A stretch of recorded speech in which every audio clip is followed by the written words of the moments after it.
Black and gold fans, college football fans, welcome in or welcome back to the Touchdown Black and Gold vlog, where we examine, discuss, celebrate, and honor all things college football across the entire college football landscape, but with a very special emphasis on our beloved black and gold squads of the Missouri Tigers and the Iowa Hawkeyes. Welcome back, guys. I'm your host, Blair Parks. It's great to be back with you here on the Touchdown Black and Gold vlog. This is my Week 8 review and recap episode, and what a Week 8 we had. I am telling you, it just can't get much better than this, depending on the team that you root for. And more on that here in a little bit. Basically, to me, if you have been following the channel, I coined weeks 4 through 7 was this year's edition of college football's 4-course meal, where we were going to find at the very end of the 4-course meal, we'll see some separation, some clarity on those who are legitimate contenders and the pretenders and everybody else. But because I love you guys so much, I was very gracious and I gave you an additional course. That's right, Week 8 I coined as my leftovers course. And some of you, as you know from experience, certain things are still excellent the second time around.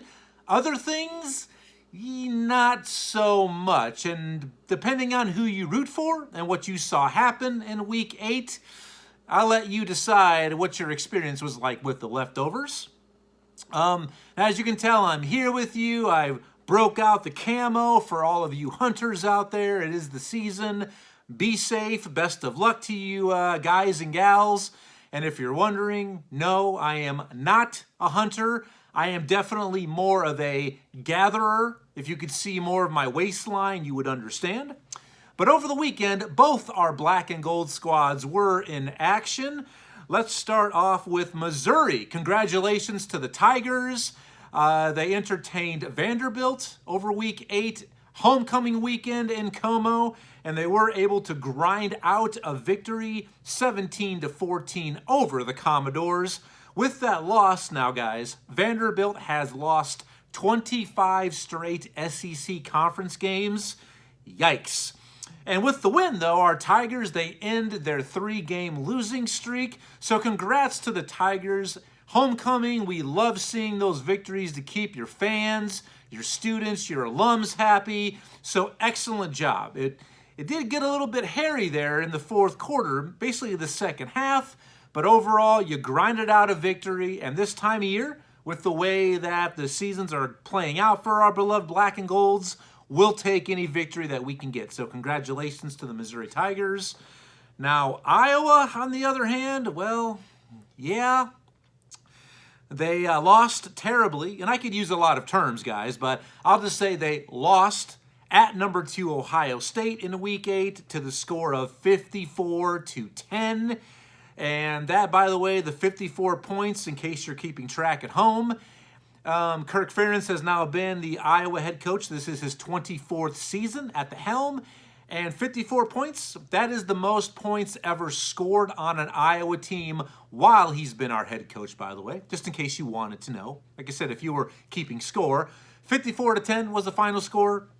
Now, and it really comes down to the offense, guys. You know, the broken record that keeps playing and cycling this season, the Iowa offense, the running joke, deservedly so this year, of the college football world. The offense continues to just be, insert your own word. You know, if you want to add a 4-letter word in there, feel free.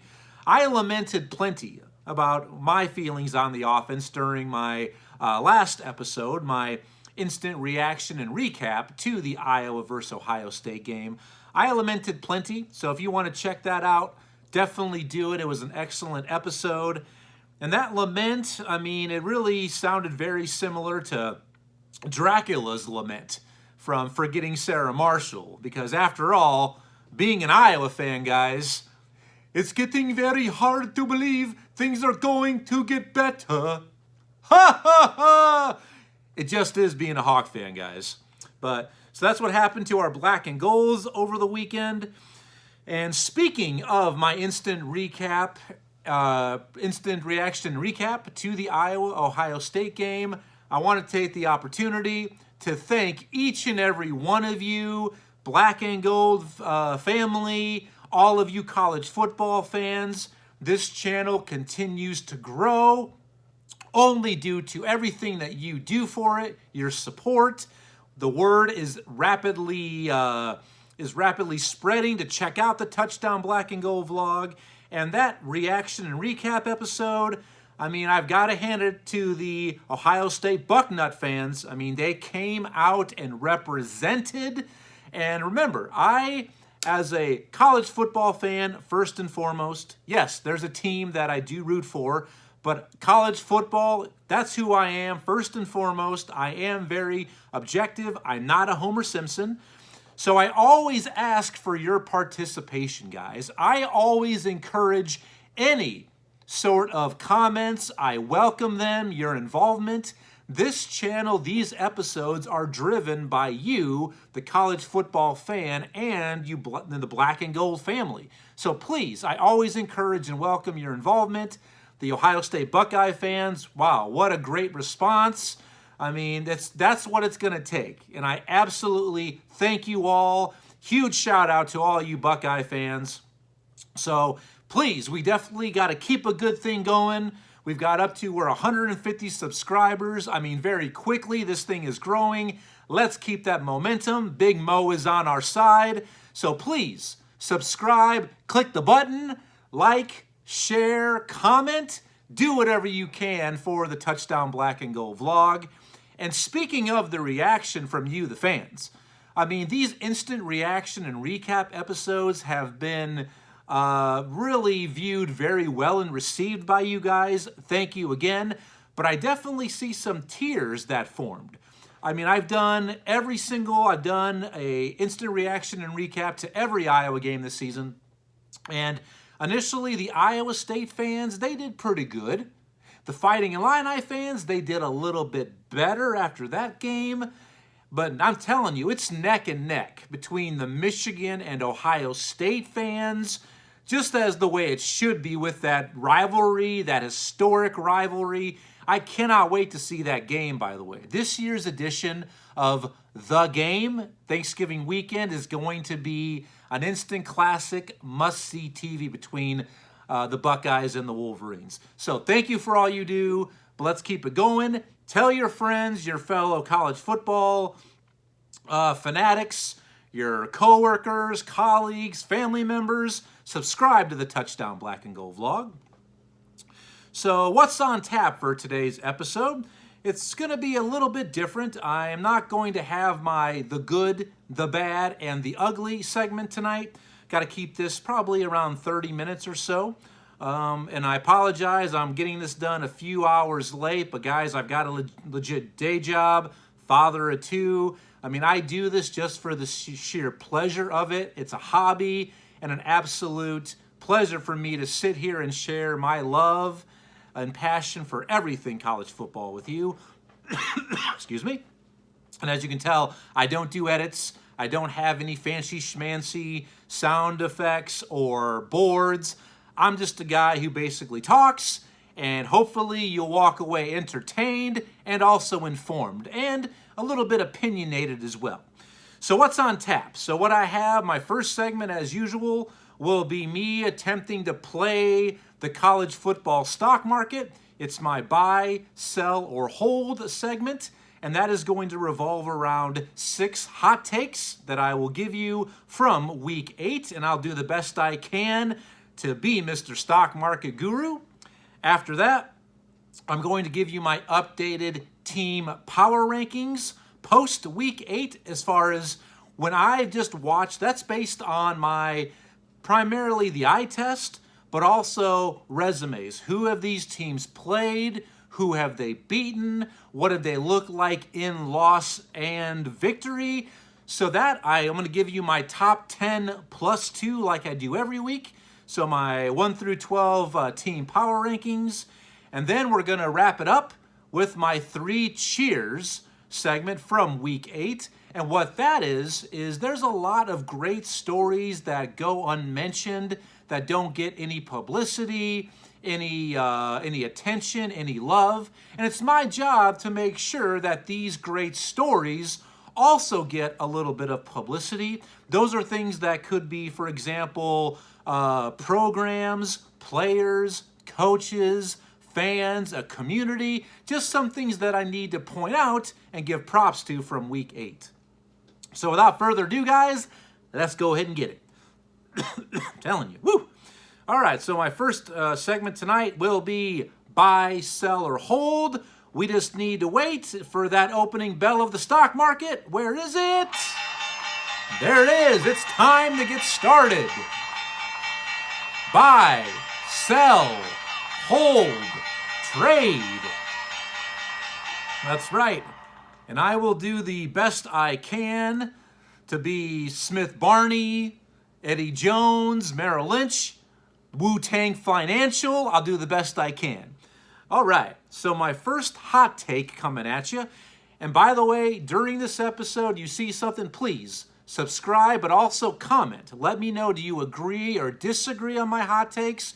I always encourage and want any feedback from you, but let's just keep it respectful. We're all adults. Let's act like it. That's all I ask. Is my first hot take. Ohio State, after flexing against Iowa like Arnold Schwarzenegger of old, and 2 weeks ago, Michigan flexing against Penn State in week 7, the Big Ten is now officially the Big 2 and Little 12. That is an absolute buy. That is a buy.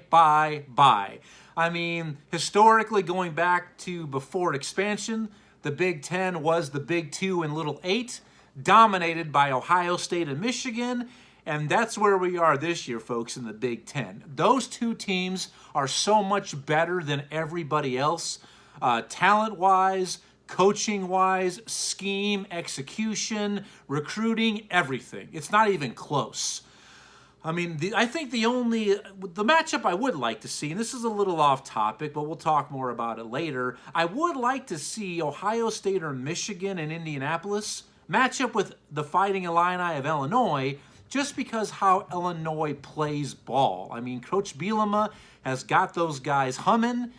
They're playing like Wisconsin of old, where he used to coach. It's just the difference, the contrast of styles. I think that would be a good matchup, to see Illinois face off against those two juggernauts.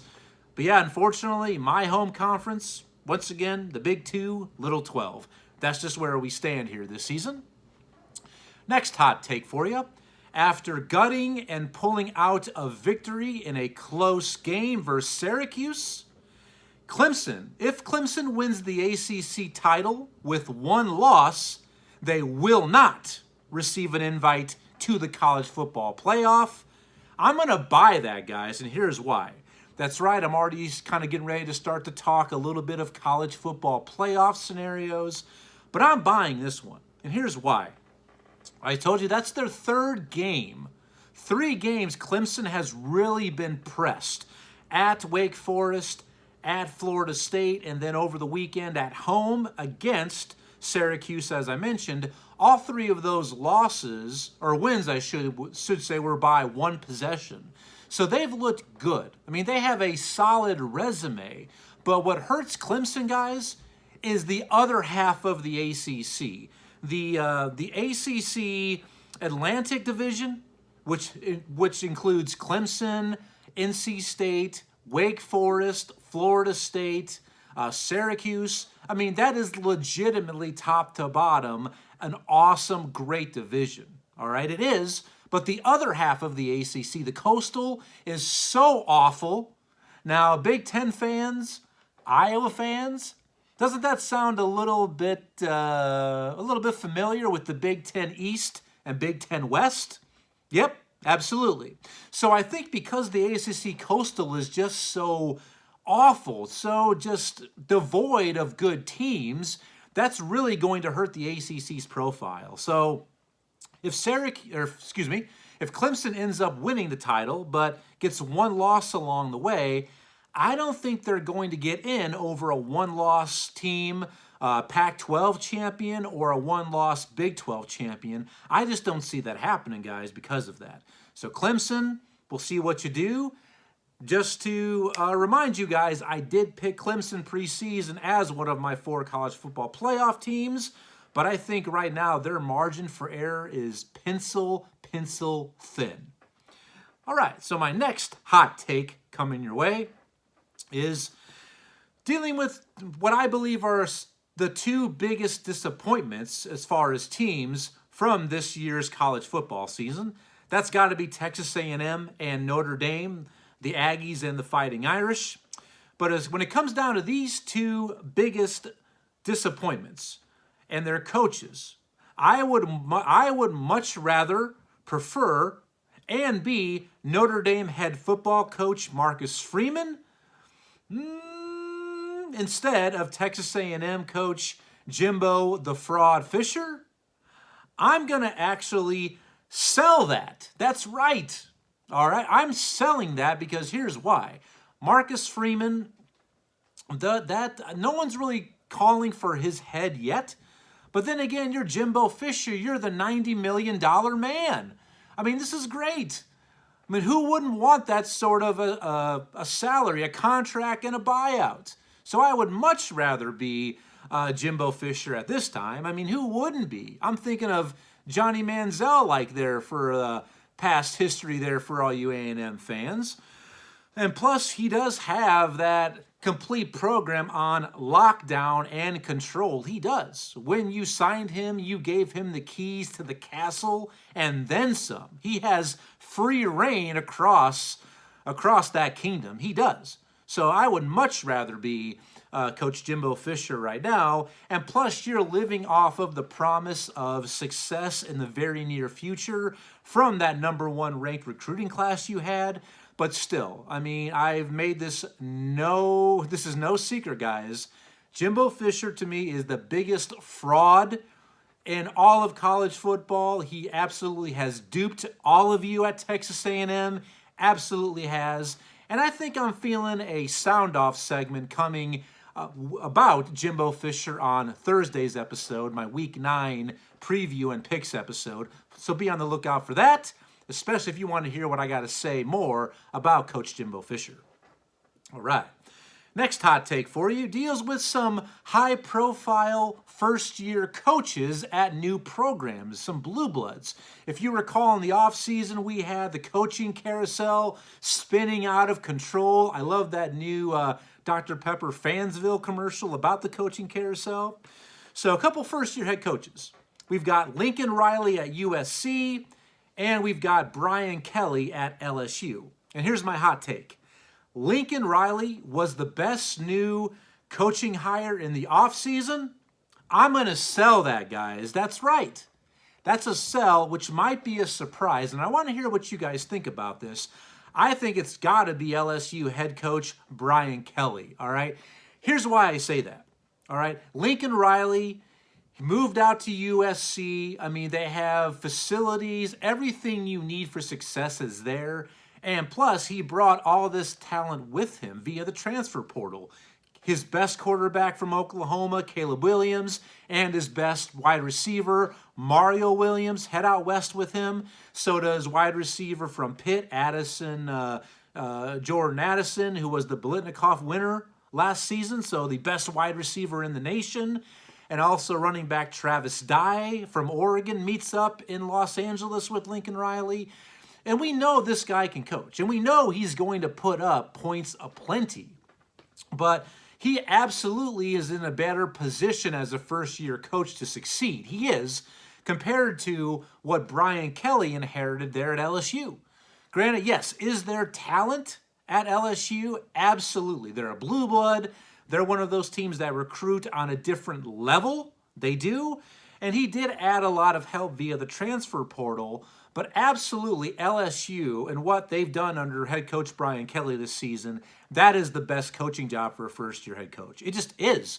Look at what they did over the weekend. They absolutely dismantled, very convincing win over number 7 and previously undefeated Ole Miss in Baton Rouge.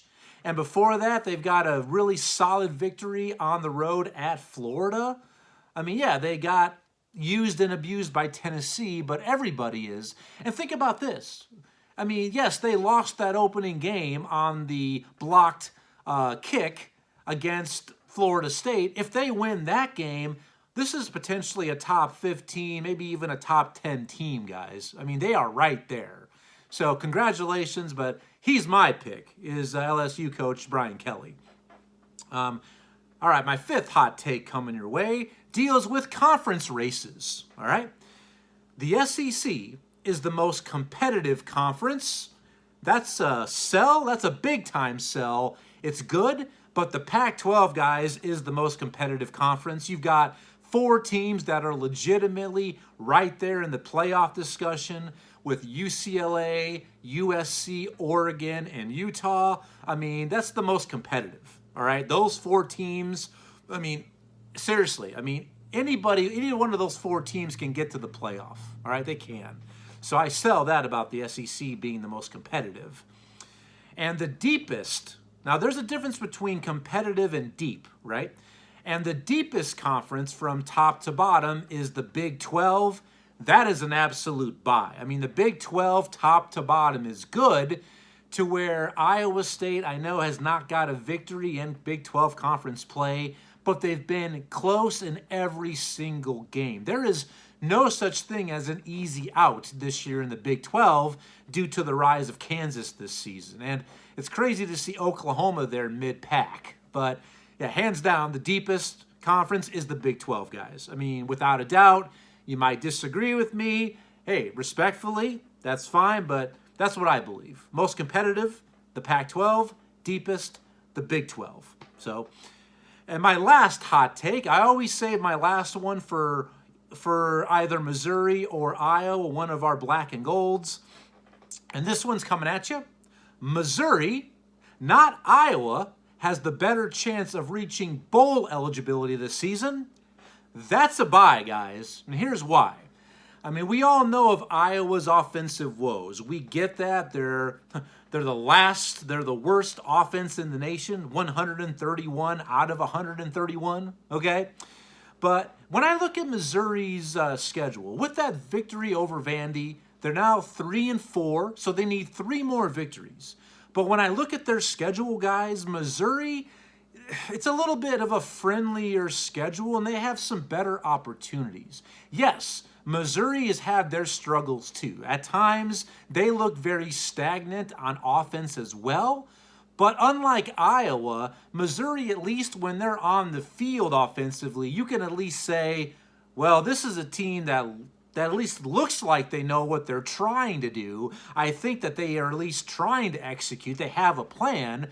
But Missouri's main problem, guys, is they are so young at key positions, specifically the specialty positions, wide receiver, running back, quarterback. So those positions are vital, and they are so young there, all right? And the Iowa offense, I mean, use whatever profanity you want to describe them. They have no offense.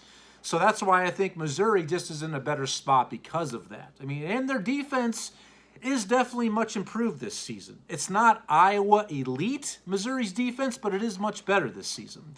And their schedule, I'm going to say they got good opportunities. Later in the season, they play independent New Mexico State, the Fighting Jerry Kills, the other Aggies. That should be a victory. They have home games left with Kentucky, which that's a winnable game, but Kentucky's kind of been the thorn in their side recently, but it's winnable.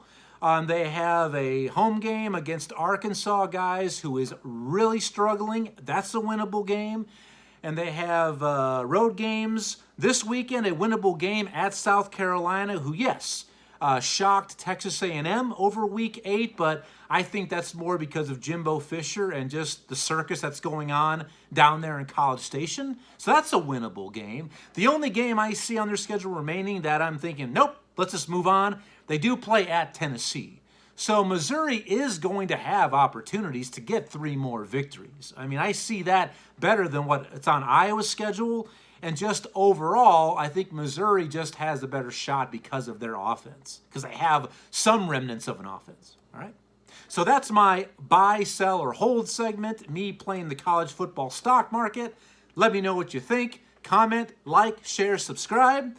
And let's go ahead and move into my next segment, is my updated team power rankings post Week 8 coming at you. Let me get a quick swig of water.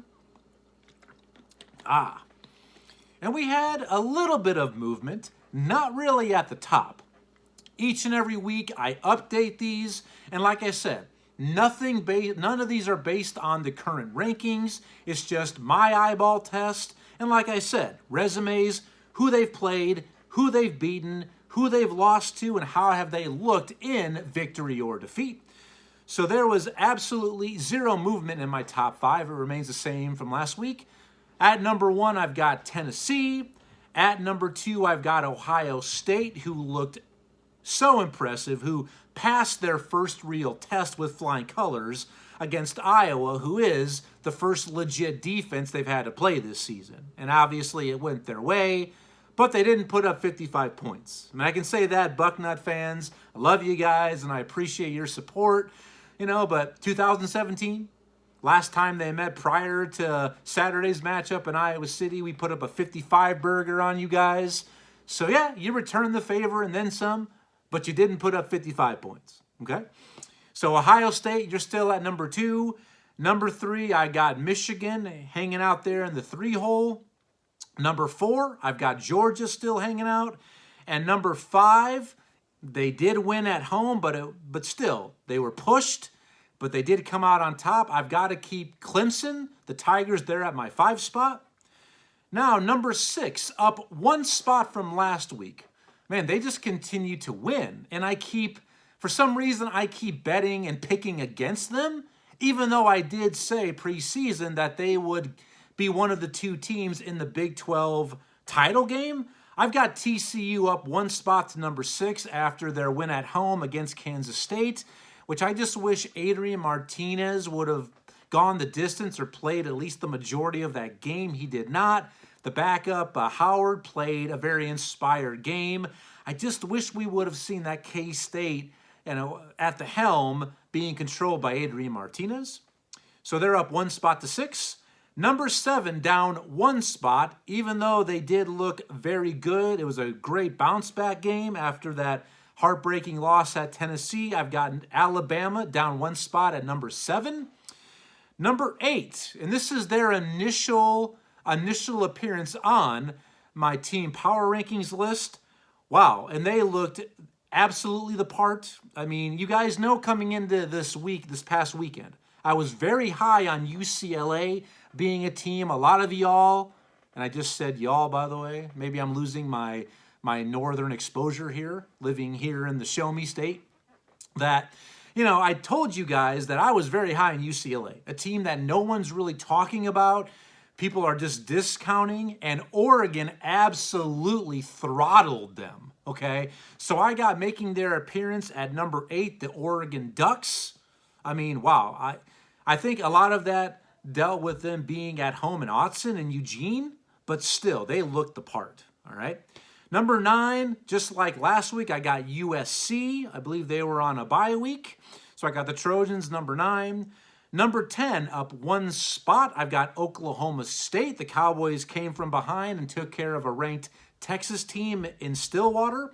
Number 11, up 1 spot, also on a bye week, I got the Utah Utes, the 2 Utes. That's right. I still think Utah is in the playoff picture. They're going to need some help, and they got to take care of business from here out. But I think this team is legitimate at number 11. And number 12, making their initial appearance on my team power rankings as well, is a team that I've watched a couple times now. And I was a little bit weary of, hey, who are these guys? But they really impressed me in defeat, hostile environment on the road. I'm talking about the Orange of Syracuse, a team that still is right there in striking distance to win the ACC Atlantic. They're just going to need some help. I mean, someone's going to have to defeat Clemson twice. So, and what a great turnaround season for Coach Dino Babers there at Syracuse. So I've got the Cuse bringing up the rear in my 12 spot. So guys, let me know what you think. Subscribe, like, share, comment. Let me know what you think about my team power rankings. Now guys, we'll move into my final segment of the week. It is my 3 cheers, my hip hip hoorays from week 8. Once again, as I said in the opening, that these are some stories, performances, teams, coaches, fan bases, player units, just any of those things that performed excellently or had great outcomes on week 8, but unfortunately they don't always get a lot of publicity, a lot of notoriety. So it's my job to keep you, the Touchdown Black and Gold family, and all you college football fans in the know, to help you stay educated and up to current events. So my first cheer from week 8, I've got from the FCS ranks, I've got the Wagner Seahawk football program. So some of you are like, the Seahawks? Not Seattle, but the Wagner Seahawks.